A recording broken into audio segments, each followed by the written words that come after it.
Merci encore à tout le staff d'Eva France aussi qui nous permet du côté e-sport de réaliser cette journée. Guillaume et Corentin qui sont présents aujourd'hui et tout le staff bien sûr de Paris-Est de vivre une journée endiablée et emblématique. Sylva entre ces différents joueurs. Storks représentant Metz, Thunder du côté de Clermont-Ferrand va donc pouvoir partir avec des snipers déjà en place. On parlait de ces snipers. Tero aura déjà décoté la première balle. Ça permettra d'aller chercher un premier kill sur Rageux en situation donc de 4v3. Est-ce qu'on va pouvoir essayer d'aller récupérer ce point? Un shield qui sera posé avec Mini qui va prendre le kill sur Zenitsu. Attention, les cigognes attaquent fort. Effectivement, c'est intéressant. On voit que le jeu pour l'instant il est très rythmé dès le début.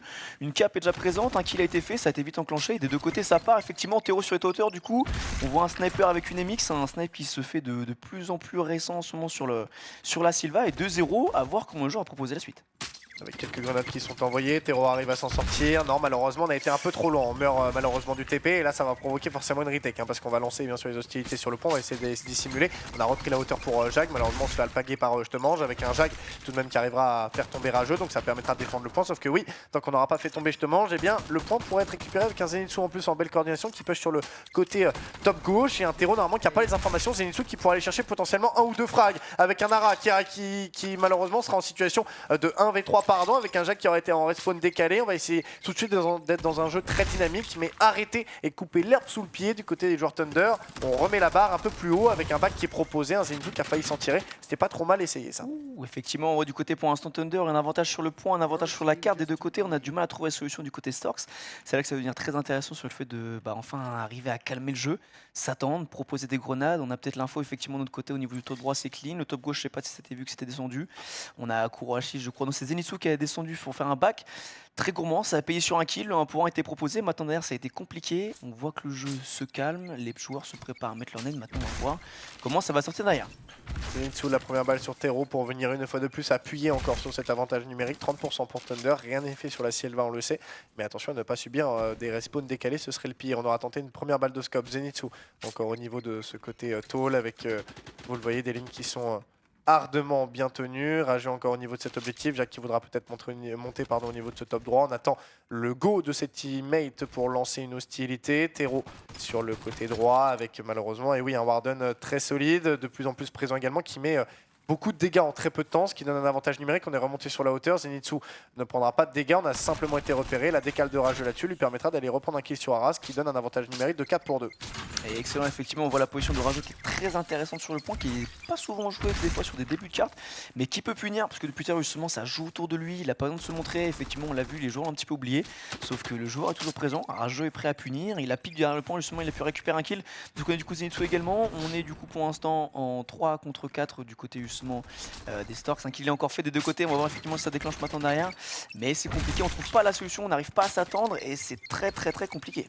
Très compliqué, hein. La réponse de grenade est instantanée. Situation de 2v3, toujours un avantage numérique pour Thunder, ce qui leur permet pour le moment de pouvoir encore garder cette carte avec deux joueurs, j'aime bien, sur le côté gauche, qui gardent vraiment toutes les lignes sur le flanc droit des Storks, plus le côté tall, ce qui leur permet de pouvoir contrôler l'entièreté de la carte sur le côté droit des Storks. Et pour ce qui est de leur côté gauche, on va laisser un Zenitsu sur leur top, ce qui, une fois de plus, apporte beaucoup trop de cover. Mini qui n'aura même pas eu le temps de déposer son shield pour venir tenter de forcer un peu plus ce passage. Kurohashi encore avec cette balle pleine tête. Certes, la première balle pour Ara, elle est belle, mais on est déjà à 90% et un Rageux qui va le tenter, un Rageux qui va l'emporter. Un Ara malheureusement qui aurait été oblitéré. Et un Tero Mini en respawn décalé, 91%, il va falloir y aller. Dans tous les cas, on va le tenter. Mot pour moi avec un Zenitsu encore au niveau de la hauteur qui se retrouve un petit peu malheureusement surpris. Le back, est-ce qu'il est protégé? Même pas. Kurohashi arrive à en faire un premier. Est-ce que Tero pourra essayer de se servir du shield de son teammate là-dessus? Ça passe pour Tero avec une MX au corps à corps. Attention parce que là dans le terme survie du côté des joueurs de Storks, on est littéralement dans cette éventualité, sauf que du côté Thunder, très lucide, on reprend le point instantanément. Ouais, effectivement, pour l'instant, on engage un petit peu la bagarre, on est sur la fin de carte. C'est très rapide, on engage, on n'a pas le choix, il faut sortir du spawn, il faut toucher le point, il faut contester pour empêcher que les pourcentages passent. Malheureusement, pour l'instant, j'ai l'impression qu'il y a un petit peu plus de difficulté du côté du stuff. Effectivement, 100 à 15 pour les Thunder, cette première carte, très intéressant. Effectivement, on a plus de difficulté, on va dire, du côté Storks. Je pense Botnet qui était contrôlé et obligatoire pour vraiment déloger les adversaires. Le fait que la sticky maintenant ait beaucoup plus de range, ça a enlevé un petit peu cette mécanique et surtout cette stratégie à devoir vraiment travailler les grenades avant les matchs. Alors que sur The Cliff et Polaris, les Spotnade restent vraiment pour moi obligatoires si on veut mettre des dégâts et pourquoi pas se donner un avantage certain. Je te mange qui va venir à mourir de décor. Là par contre ça peut donner un avantage numérique, sauf que du côté de Rageux, on décidera de passer par la porte d'entrée à la vitesse de la lumière puisqu'on fait déjà -2 pour venir équilibrer la -3 pour Rageux, magnifique là-dessus, potentiellement la -4 qui certes va venir donner une petite revenge, et oui, sauf que juste derrière, eh bien, l'effet domino permettra à Thunder de pouvoir une fois de plus en sortir vainqueur. Et c'est fait, effectivement du côté de Thunder, pour l'instant on a perdu que 2 agents dans cette première retake, on est déjà en place, on a pris le point, les pourcentages commencent dès maintenant à évoluer, on va voir ce qu'on va pouvoir proposer justement encore une fois, Stork, ce qu'on parle justement par rapport à l'utilisation de leur stuff, qui peut peut-être justement être très utile, on voit une sonar qui est partie directement en mine, une prise d'info qui est faite, 3 joueurs présents au niveau de ce point, un shield qui est utilisé du côté de mini effectivement, Ara qui va essayer de utiliser le côté du back mais qui se fait directement arrêter par Rageux, la -3 et peut-être la -4 qui peut proposer, il reste encore 2 joueurs du côté effectivement de Thunder, un qui est low, l'info est prise et effectivement la -4 est faite encore une fois, la retake pour l'instant ne passe pas, l'utilisation du stuff n'a peut-être pas encore été efficiente, à voir sur cette deuxième retake. Après il faut pas non plus oublier du côté de Stork, on a 4 snipers. 4 snipers c'est beaucoup, c'est vraiment jouer, même si c'est leur point fort, c'est jouer sur une méta à l'ancienne, comme on connaissait beaucoup, hein, des snipers qui tenaient des lignes pour venir bloquer les adversaires. Alors c'est fort quand on a lot la map, mais quand on n'a pas lot la map, typiquement face à un Warden ou un AK du côté de Rageux, on est un peu moins homogène au niveau des maps, donc un peu plus individuel, donc forcément il faut être fort individuellement parlant. Mini, Ara, Tero par contre viendront faire une belle -3, va falloir jouer ensemble peut-être pour aller chercher Rageux, le dernier joueur, et il viendra à tomber d'ailleurs. Avec mon coup, on est reparti dès maintenant sur la carte, 36-0 pour Thunder. Full du côté effectivement des Thunder et le point peut-être enfin pour être capturé du côté des Storks, c'est les premiers pourcentages vont pouvoir justement être décrochés.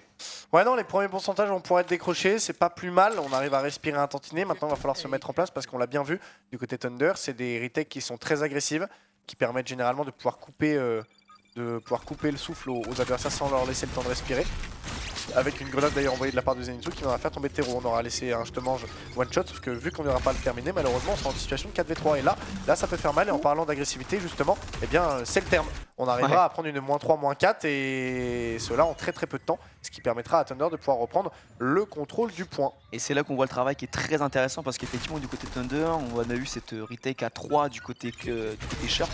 Et c'est là, c'est un peu leur spécial sur Cliff, c'est vrai qu'ils la font très régulièrement pour avoir joué quand même pas mal de fois contre eux. Souvent ils aiment la proposer, mais il est très incisif. Après effectivement c'est un jeu qui peut être proposé effectivement des fois intersal. Il faut l'adapter au préhentiel parce qu'on rappelle effectivement c'est pas le même jeu qui est aujourd'hui entre par exemple ce qu'on voit sur des jeux de ligue ou également sur du préhentiel aujourd'hui, comme on a toujours l'aspect physique qui fait qu'on peut choquer haut, donc c'est très dangereux. Et donc il faut toujours penser à se maîtriser pour proposer ça. Là effectivement pour l'instant 1-1 du côté Thunder, -3 du côté, -2 je veux dire effectivement du côté Storks. 2 joueurs encore en vie qui vont trouver la solution, Rageux qui est fait, effectivement la -4 qui est proposée, 55-13, le point va être repris. Et on enchaîne effectivement sur maintenant un contre. Après une fois de plus, on a 2 joueurs encore chez Stork qui sont pas dans leur game. Un 5 pour Mini et Tero. Et là le problème c'est que du coup ça se ressent au niveau des individualités ou au niveau même du score, parce qu'on est seulement à 20% pour Storks contre 55 pour Thunder. Ce qui du coup forcément permet aux joueurs de Clermont-Ferrand de faire parler la poudre. Jacques qui arrive à s'en sortir avec très peu d'HP. Est-ce qu'on va l'utiliser? Ces dégâts qui ont été mis sur les différentes grenades avec un je te mange qui viendra en prendre un. Mini avec Kurohashi, on va venir peut-être donner un peu de soutien au niveau encore de ce côté couloir, mais là on se précipite un peu dans tous les angles là. Compliqué à trouver des ouvertures avec un Tero qui arrive à en prendre un, qui est mis one shot, qui va essayer de rester en vie. Malheureusement on meurt du décor et là on se précipite. Et là on est en train de perdre pied et perdre les pédales et on le ressent à l'intérieur de la game. Ouais tout à fait, effectivement là pourtant justement les Thunder, et en plus on se permet d'aller croquer juste devant le spawn et de récupérer un kill, ça peut punir parce que du coup maintenant on part en spawn décalé, il faut attendre encore plus longtemps pour récupérer du stuff. Et bien pourtant Ara qui justement punit, Rageux qui est un petit peu trop dans le couloir, qui se fait punir directement par Ara. On va voir effectivement ce 3v3, encore un kill qui est proposé effectivement du côté de Kurohashi. La rentrée qui est faite. Trop dur.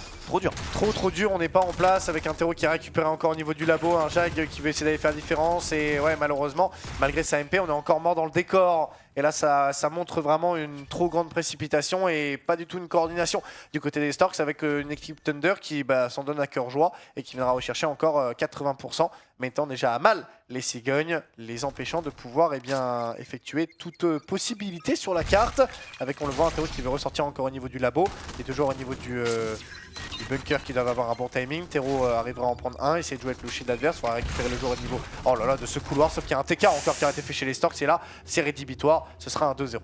Effectivement, là, on voit que c'est compliqué, et pourtant on le voit déjà aussi sur le scoreboard. Effectivement, tout à l'heure tu parlais un petit peu des kills et des morts, mais on peut aussi avoir un petit peu des assists qui est beaucoup plus présente effectivement du côté des Thunder, et Ouais. ça montre un jeu collectif, et c'est ça qui fait la différence, notamment sur une carte de bagarre comme Cliff. Et là, effectivement, on va avoir le dernier pourcentage et on va pas avoir le temps de toucher le point. 100 à 26, 2-0 du côté Thunder. Une rencontre qui a pour l'instant été unanime. Ouais. Des deux côtés, je crois pas qu'on ait dépassé les 30% du côté justement des stocks. Ça aurait été...